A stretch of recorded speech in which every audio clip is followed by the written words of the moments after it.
Yep, de retour sur Psynect avec le premier numéro de ce qui sera le format de base de la chaîne. Normalement.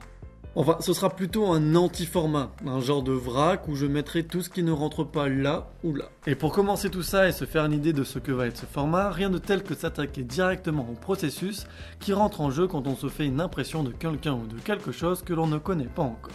On va donc mettre à l'épreuve le fameux dicton qui dit que la première impression est toujours la bonne. Si oui, pourquoi? Sinon, pourquoi? Et si un peu des deux, pourquoi?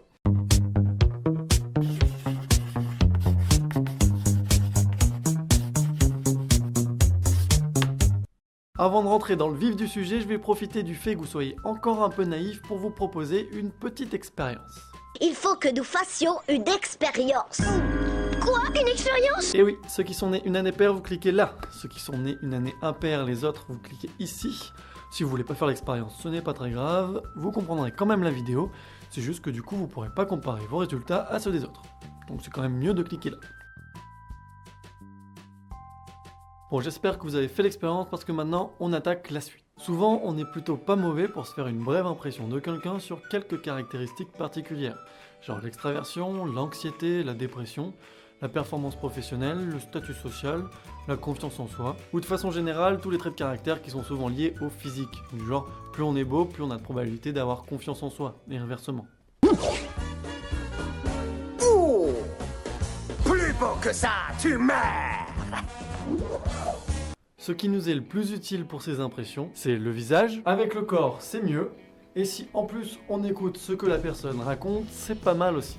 Par contre, si on porte notre attention sur tout en même temps, là ça nous embrouille. On est loin des 100%, on s'embrouille vite.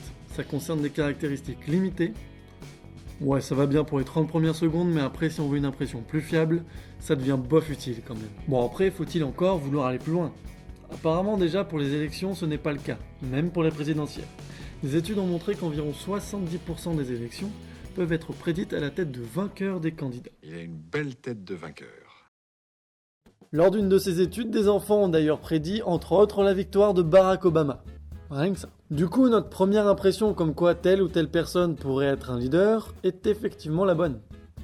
Mais uniquement parce que c'est l'impression elle-même qui le provoque. C'est d'ailleurs ce genre de phénomène qui nous font croire qu'on est parfois des Sherlock Holmes. Regardez sa canne, de l'acacia africain très rare, dissimulant une lame, faite d'acier très résistant.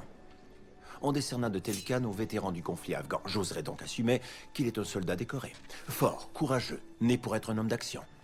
Et soigné tel que l'armée le demande. Alors qu'en fait, pour des impressions plus globales, ou centrées sur des caractéristiques moins visibles ou moins liées au physique, on est du genre bien mauvais. Du coup, la question à se poser, c'est comment on se forme une impression. Un des premiers à y avoir répondu, c'est Solomon Asch. En 1948, il a fait la petite expérience que vous venez de faire. Il a pris des participants, les a séparés en plusieurs groupes à qui il a décrit une personne inconnue. À certains, il a donné cette liste. Et à d'autres, il a donné celle-ci. La seule différence, ce petit mot au milieu, froid ou chaleureux. Ensuite, comme pour vous, les participants devaient développer leur impression à l'aide de différentes paires d'adjectifs dont je vous ai proposé une version raccourcie. Les résultats ont été quelque peu surprenants car cette simple petite différence avait provoqué des impressions complètement différentes. Alors qu'ils étaient 91% à penser que la personne était généreuse si on l'avait présentée comme chaleureuse, ils n'étaient plus que 8% à le penser si on leur avait dit qu'elle était froide. Donc on passe de 91% à 8% de gens qui pensent que la personne est généreuse juste à cause d'un seul mot sur 7. Ah bah ouais, c'est dingue. Ce qui est sympa, c'est que c'est même pas ça le plus surprenant. C'est surtout que ça marche pas avec tous les couples de mots.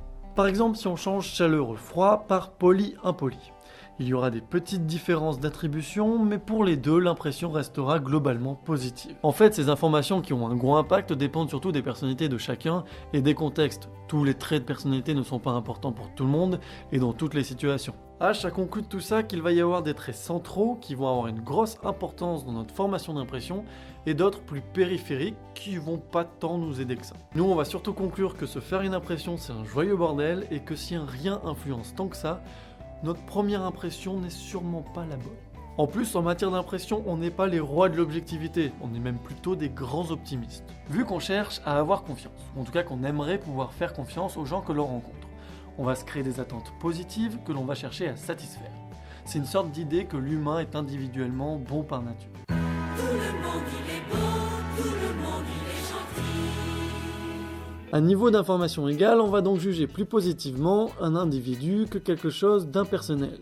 Par exemple une machine, un groupe de personnes, un événement ou même une vidéo. Si vous ne m'avez vu que par mes vidéos, il y a donc de grandes probabilités que vous ayez une meilleure impression de moi-même que de mes vidéos. Je sais pas comment je dois le prendre d'ailleurs.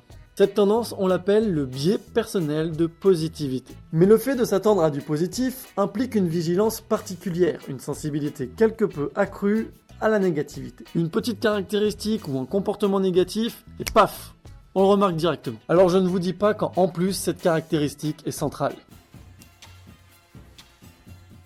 Un autre argument en faveur du manque de fiabilité de notre jugement et donc en défaveur du dicton, c'est que suivant comment on recueille les informations, on ne va pas se faire le même avis. Ça peut paraître étonnant, mais on va se faire un avis plus extrême si on recueille les informations par quelqu'un d'autre plutôt que par soi-même. Si vous rencontrez quelqu'un, vous pourrez vous faire un avis négatif, mais vous serez nuancé par quelques détails que vous aurez remarqués. Seulement, au moment de parler de cette personne à votre pote, vous n'allez pas lui faire une liste exhaustive de toutes vos observations.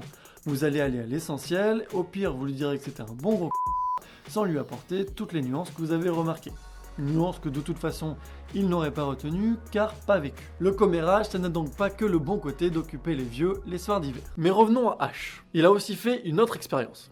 Enfin, il en a fait plein, mais il en a fait une qui nous intéresse particulièrement. Il a repris le même protocole que pour l'autre et a présenté à un groupe cette présentation.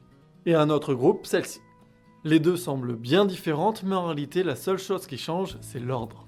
Il découvre que l'on construit une impression plutôt positive si les traits positifs sont présentés en premier, et une impression plutôt négative si ce sont les traits négatifs qui sont présentés en premier. Ce qui est important donc, c'est ce qui est présenté en premier, et c'est ce qu'on appelle un effet de primauté. Deux choses sont à déduire de tout ça. La première, c'est que nous construisons nos impressions au fur et à mesure de recevoir les informations. Nous faisons rentrer ces nouvelles infos dans les idées qu'on s'est déjà faites. De cette manière, si quelqu'un nous est présenté comme intelligent, une nouvelle information comme têtu sera vue comme quelqu'un qui sait aller au bout de ses idées. Si on nous dit d'abord qu'il est idiot, on se dit que c'est quelqu'un de borné, qui ne sait jamais entendre raison. C'est l'argument qui va le plus dans le sens du dicton.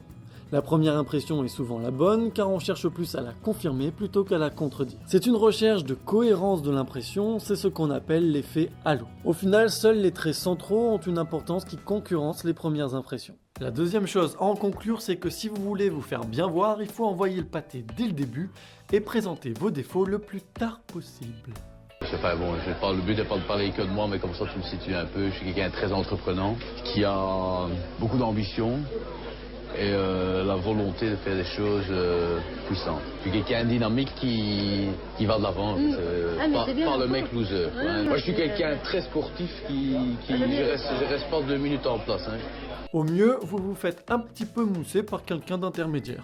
Parce que si de votre point de vue les autres n'ont pas eu la bonne première impression de vous, ça va pas être facile de les faire changer d'avis. On peut aussi se servir des expériences de H pour se rendre compte qu'il n'est pas difficile d'inférer, d'attribuer d'autres caractéristiques à une personne sur la base d'informations limitées. Si on peut faire ça, c'est aussi parce que le processus principal qui rentre en jeu dans la formation d'impression est un processus dont on a déjà parlé ici et qui est celui de la catégorisation. Les premières infos que l'on recueille sur quelqu'un sont celles qui nous permettent de le catégoriser dans une case que l'on connaît bien et qui nous permettent de déduire ses autres caractéristiques. Si on me parle de quelque chose qui a 4 roues, une couleur rouge, des vitres teintées, une belle carrosserie aérodynamique, je peux facilement placer cette chose dans la catégorie des voitures, voire même des voitures de sport, en déduire qu'elle a des phares, qu'elle va vite, qu'elle vaut cher, etc.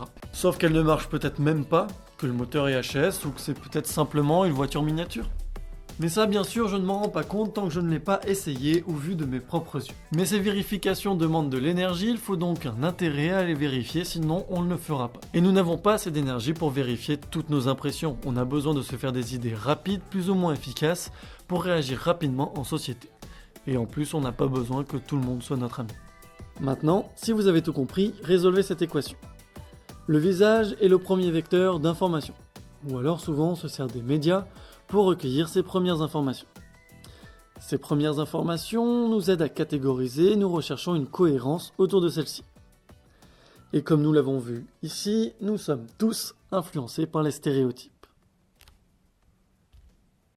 Pour conclure, il faut accepter que la formation d'impression est un processus en majeure partie automatique et donc sans contrôle. Le seul moyen de prendre petit à petit ce contrôle, c'est de mettre de l'énergie, de la motivation, à aller chercher des informations pertinentes qui nous permettront d'avoir une impression la plus juste possible. Seulement, c'est difficile de mettre cette attention sur toutes les personnes que l'on rencontre. Il faut donc trouver soi-même un intérêt à creuser plus, ou alors qu'il s'impose à nous. Sans intérêt, sans contrainte, on s'arrête forcément à des processus purement automatiques. On ne recherche pas à individualiser chaque personne, on se contente de simples catégorisations en posant nos étiquettes pour lesquelles on a déjà un avis. C'est normal, c'est économique, on gagne de l'énergie, du temps, mais aussi des occasions de se tromper. Donc même si vous n'avez pas aimé cette vidéo, prenez au moins le temps de regarder toutes les autres, juste histoire d'être sûr.